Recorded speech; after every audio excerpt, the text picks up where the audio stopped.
Main stream media में कोई भी एंकर या कोई भी मेन स्ट्रीम मीडिया में बैठने वाला है जो ये कहता हो कि ये तीनों काले कानून किसान हितैषी हैं, मैं उससे ओपन डिबेट करने की चुनौती देता हूं। वो मुझे संतुष्ट करे, मैं अपने घर बैठ जाऊंगा। ये आंदोलन सिर्फ किसानों का नहीं है, ये गरीबों का भी है, ये मजदूरों का भी है, क्योंकि एसेंशियल कमोडिटी एक्ट हर गरीब की थाली से भोजन को छीनेगा।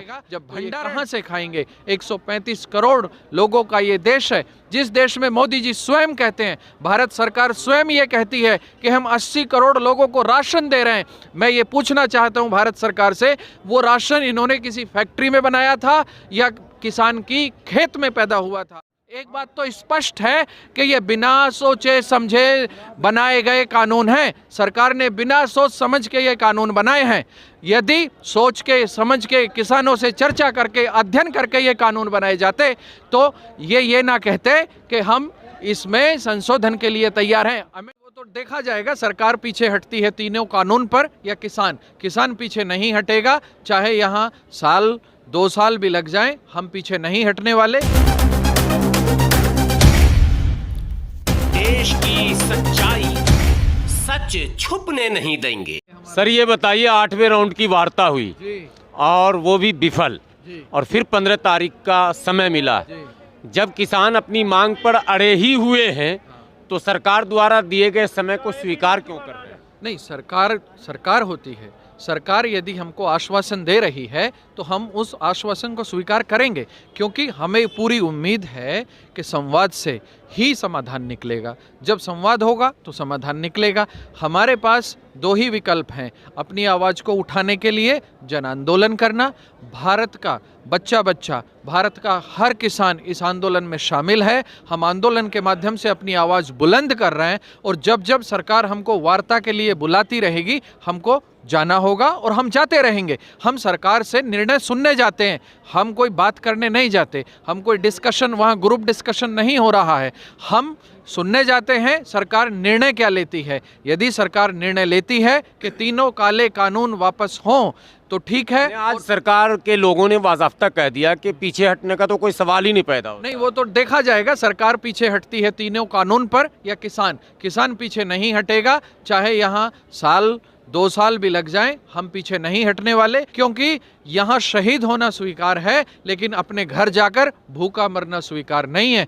वहाँ पर हम भूखे मर जाएंगे जिस दिन ये तीनों काले कानून इम्प्लीमेंट किए जाएंगे, किसान से सब कुछ छीना जाएगा। और मैं आपके टीवी चैनल और आपके माध्यम से कहना चाहता हूँ कि ये आंदोलन सिर्फ किसानों का नहीं है, ये गरीबों का भी है, ये मजदूरों का भी है, क्योंकि एसेंशियल कमोडिटी एक्ट हर गरीब की थाली से भोजन को छीनेगा। जब भंडारण की आज़ादी हो जाएगी, भंडारण की असीमित आज़ादी देने का मतलब है महंगाई की असीमित आज़ादी, सरकार का नियंत्रण नहीं। जब सरकार का नियंत्रण ही नहीं रहेगा तो सरकार किस काम की? तो सरकार को ये तीनों बिल वापस लेने पड़ेंगे।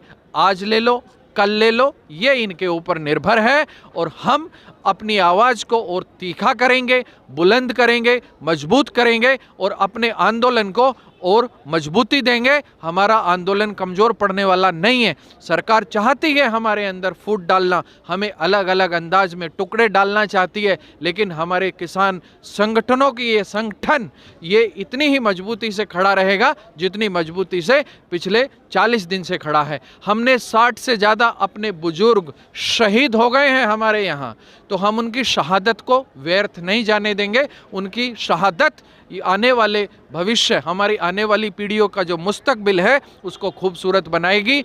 यदि ये तीनों काले कानून वापस नहीं हुए तो हमारे आने वाली पीढ़ियों का भविष्य बर्बाद हो जाएगा। इस देश में किसान का बेटा किसान नहीं बनना चाहता, और यदि किसान का बेटा किसान नहीं बनना चाहता तो एक लंबे समय में इस देश में कोई किसानी नहीं करेगा तो ये कहाँ से खाएंगे? 135 करोड़ लोगों का ये देश है, जिस देश में मोदी जी स्वयं कहते हैं, भारत सरकार स्वयं ये कहती है कि हम 80 करोड़ लोगों को राशन दे रहे हैं। मैं ये पूछना चाहता हूँ भारत सरकार से, वो राशन इन्होंने किसी फैक्ट्री में बनाया था या किसान की खेत में पैदा हुआ था? जब किसान राशन को तैयार करता है, फसल बोता है, पैदा करता है, तब ये देश में राशन बांट पाते हैं। इनको किसान की बात सुननी चाहिए। आखिर दाव पेच कहाँ पर फंसता है कि बार बार वार्ता विफल होती? क्या मजबूरी है सरकार की? सरकार को किसान समझाने में विफल है या सरकार की बात किसान समझने में विफल है? देखो, ये बहुत अच्छे से समझ लो कि सरकार की क्या मजबूरी है, ये तो सरकार जानती है। हमारी एक ही मजबूरी है कि तीनों काले कानून हमारे भविष्य को अंधकार में लेकर जाते हैं, इसलिए हमें ये तीनों काले कानून स्वीकार नहीं हैं। सरकार हमको क्या समझाना चाहती है, हम आपको ये बताना चाहते हैं। आप ये समझ लीजिए, सरकार 3 बिल लेकर आई और 3 बिल लाने के बाद जब हमने संघर्ष किया, हमने अपनी आवाज़ को बुलंद किया, तो सरकार ने कहा कि हम इन 3 बिलों में संशोधन करने को तैयार हैं। इसका मतलब आज के बाद सरकार ये कहने को अधिकार नहीं रखती कि ये तीनों बिल किसान हितैषी हैं, क्योंकि जब इनमें संशोधन होते हैं, संशोधन के लिए तैयार है, तो इसका मतलब ये सोच समझ के बनाए हुए बिल नहीं है। इन पर चिंतन नहीं हुआ, मंथन नहीं हुआ, मनन नहीं हुआ। वरना जो चीज़ अच्छे से तैयार होती है, कोई भी चीज़ हो, जब किसान अच्छे से अपने खेत को तैयार करता है फसल बोने के लिए और कोई दूसरा आकर कहे कि तुम्हारे खेत में कमी है, तो वो बताता है कि मैंने इसको मजबूती से तैयार किया है, इसकी उर्वरकता, इसकी उत्पादकता मैंने चेक की है। लेकिन जब हम किसानों ने इनको समझाया तो इन्होंने कहा कि हाँ, हम इसमें संशोधन के लिए तैयार हैं। अब इसका मतलब क्या है? किस चीज़ में होता है संशोधन, आप बताइए? जिसमें त्रुटि होती है, जिसमें कमियां होती हैं। संशोधन तो हमेशा उसी चीज़ में होता है। जब ये संशोधन को तैयार हैं तो ये इनको वापस क्यों नहीं लेते? जब एक बात तो क्लियर हो गई ना, एक बात तो स्पष्ट है कि ये बिना सोचे समझे बनाए गए कानून हैं। सरकार ने बिना सोच समझ के ये कानून बनाए हैं। यदि सोच के समझ के किसानों से चर्चा करके अध्ययन करके ये कानून बनाए जाते तो ये ना कहते कि हम इसमें संशोधन के लिए तैयार हैं, अमेंडमेंट हमें स्वीकार नहीं है। ये जिसका फाउंडेशन कमज़ोर होता है, जिसका आधार कमज़ोर होता है, उसमें कभी अमेंडमेंट नहीं होते, वो पूरी तरह से रूपांतरण किया जाता है। तो पुराने तीनों कानून डिसॉल्व हों और एमएसपी पर कानून बने, कितना ही लंबा समय लग जाए, किसान बहुत लंबी लड़ाई के लिए तैयार है। हम अपनी आवाज़ को और बुलंद करेंगे, मजबूत करेंगे और अपने संगठन की मजबूती को। एक बात बताइए, आप किसान पुत्र हैं? जी, मैं किसान का बेटा हूं, मेरे पिता किसान। प्लास्टिक के विषय में बहुत दिनों से प्रचार किया जा रहा है कि स्वास्थ्य के लिए हानिकारक। किसान गेहूं उपजा रहा खेत में, 13, 14, 15, 16 मैक्सिमम इस रेट में जा रहा है। वही गेहूं किसी और जगह उसकी पिसाई होती है, प्लास्टिक में पैक किया जाता है और 50 रुपये किलो मार्केट में बेचा जाता है, और किसान पुत्र ही दिल्ली, बम्बई, कोलकाता, मद्रास, जहां भी महानगरों में है, वो खरीद कर खा रहा। इस पर क्या आप कहेंगे? यही मैं बताना चाहता हूं कि आज भी किसान से, आज के हालात ये हैं। मैं ये नहीं कहना चाहता कि आज से पहले हालात अच्छे थे। पिछले 70 वर्षों से ही हालात किसान के बर्बाद किए हुए हैं इन लोगों ने।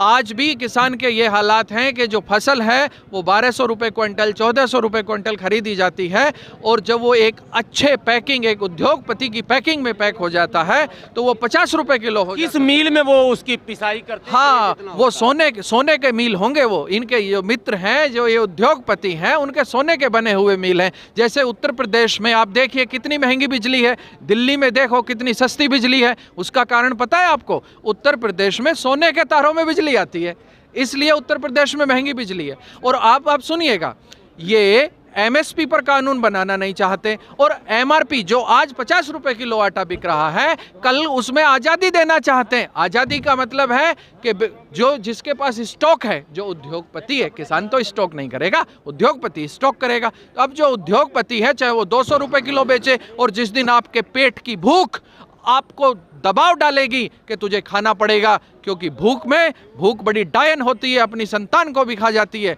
और जब भूख में 200 रुपये किलो ये गेहूं खरीदना पड़ेगा किसानों के ही बच्चों को, तब पता चलेगी। इसीलिए मैं ये आह्वान करना चाहता हूँ, ये आंदोलन किसानों का नहीं है, ये गरीबों का, मजदूरों का, ये सभी का आंदोलन है, ये पूरे देश का आंदोलन है। इसमें सभी को कंधे से कंधा मिलाकर चलना चाहिए, वरना हमारी आने वाली पीढ़ियाँ भोजन से तरस जाएंगी, उनका तमाम जीवन 2 रोटी पाने के लिए मोहताज हो जाएगा, उनको भोजन नहीं मिलेगा। मैं किसी चैनल का नाम तो नहीं लूँगा, आप लोग देखते होंगे, लेकिन कल भी न्यूज़ चल रहा था, आज सुबह भी चला है कि किसान आंदोलन जो है वो किसी और आंदोलन की राह पर जा रहा। मैं उस आंदोलन का भी नाम नहीं लूँगा। क्या आपको लगता है कि वाकई किसान आंदोलन में इस तरह के लोग आए हुए? आप बात ये समझ लीजिएगा, यदि लोग कह रहे हैं कि ये आंदोलन किसी और जा रहा है, और क्या कह रहे हैं, किसान आंदोलन किसी और दिशा में जा रहा है, तो इस बात को तो इन्होंने स्वीकार किया कि किसान आंदोलन कर रहा है। जब इन्होंने ये स्वीकार कर लिया कि किसान आंदोलन कर रहा है, तो तीनों बिल वापस ले लो, एमएसपी पर कानून बना दो, हम अपने घर जाएं, तुम अपना देश चलाओ, पूरा देश चलाओ, हमको मजबूर क्यों कर रहे हो? क्या नाम है सर आपका? नाम? मेरा नाम हरीश हून है, जिला मेरा हापुड़ है, किसान का बेटा हूँ और लाइफ स्किल्स कोच हूँ और किसान हूँ और किसानी को बहुत अच्छे से समझता हूँ। और किसी भी टीवी चैनल का मेन स्ट्रीम मीडिया में कोई भी एंकर या कोई भी मेन स्ट्रीम मीडिया में बैठने वाला है जो ये कहता हो कि ये तीनों काले कानून किसान हितैषी हैं, मैं उससे ओपन डिबेट करने की चुनौती देता हूं। वो मुझे संतुष्ट करे, मैं अपने घर बैठ जाऊंगा।